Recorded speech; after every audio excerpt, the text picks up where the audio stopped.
Hi, folks. Merrick the Realtor here. So, you're in the market to purchase an apartment, and you keep seeing those same two words over and over: co-op and condo. What's the difference?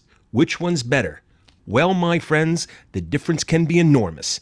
So, let's break it all down: what they are, what it's going to cost you, and which one might actually be right for you. Let's start with the cooperative department. These are called co-ops for short. The main takeaway with this property type is when you buy a co-op, you're not actually buying real estate. You're buying shares in a corporation that owns the building and leases you the apartment. You don't get a real estate deed, you get a stock and lease. Co-ops are run by elected residents from the building called the Board of Directors.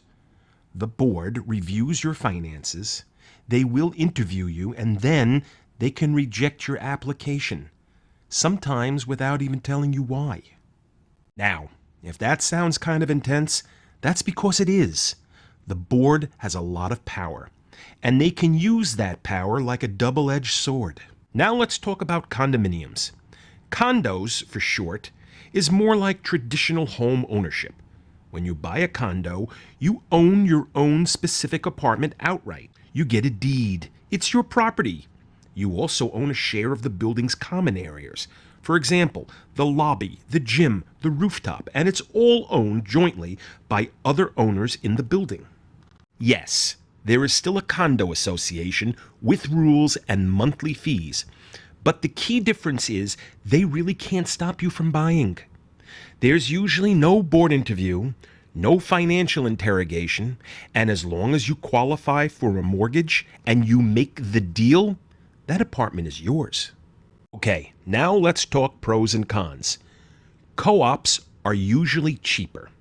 In New York, a comparable co-op can run about 10 to 35% less than a condo in the very same neighborhood. And that's some serious money. The board approval process also keeps out the bad players, which creates a tighter knit and more stable community. The monthly maintenance fees often include your property taxes, and sometimes they even include all the utilities. So, your costs are usually low and they're usually bundled to pay one and done. Now the downside. That board can reject buyers, which can make it harder to sell. They may also restrict rentals. In fact, some co-ops don't even allow sublets at all. Renovations? You need board approval. And sometimes getting a mortgage on a co-op is trickier. It can take longer, and some lenders don't even offer it. Bottom line, on co-ops, great deals financially, but less freedom. It can be a wonderful community, but you must live by the community rules. Okay, now let's talk condos. The big win here, freedom and flexibility. You own your own unit, period. You can live in it or you can rent it out, which makes it a solid investment. You can also sell it whenever you want without a board telling you no good. And getting a mortgage is much easier since lenders are totally comfortable with condos. So, what's the downside? Condos cost more. Plain and simple. Those monthly HOA fees can be substantial. And unlike co-ops, those fees don't usually include your property taxes. All condominium fees are a la carte, so to speak, so everything is paid for separately. And since investors can buy in, the community can feel a little less cohesive. In fact, with all the move-ins and move-outs, you may not know who your neighbors are at all. Bottom line on condos, more expensive, but you have maximum control over the property. Okay, now let's get into the numbers because this is where it really makes a difference. Co-ops are typically 10 to 35% cheaper from equivalent condos. That could mean a savings of $100,000 or more on comparable apartments, and that can be huge. Co-ops have monthly maintenance fees. These often cover property taxes, building staff, utilities, and a share of the building's underlying mortgage. All in, they can be much less than all those individual condo fees. HOA condo fees cover building maintenance and amenities. You may have to pay for your own utilities, such as gas and electric, but your property taxes are almost always separate and extra in condominiums. Now for the down payment, and this one surprises people.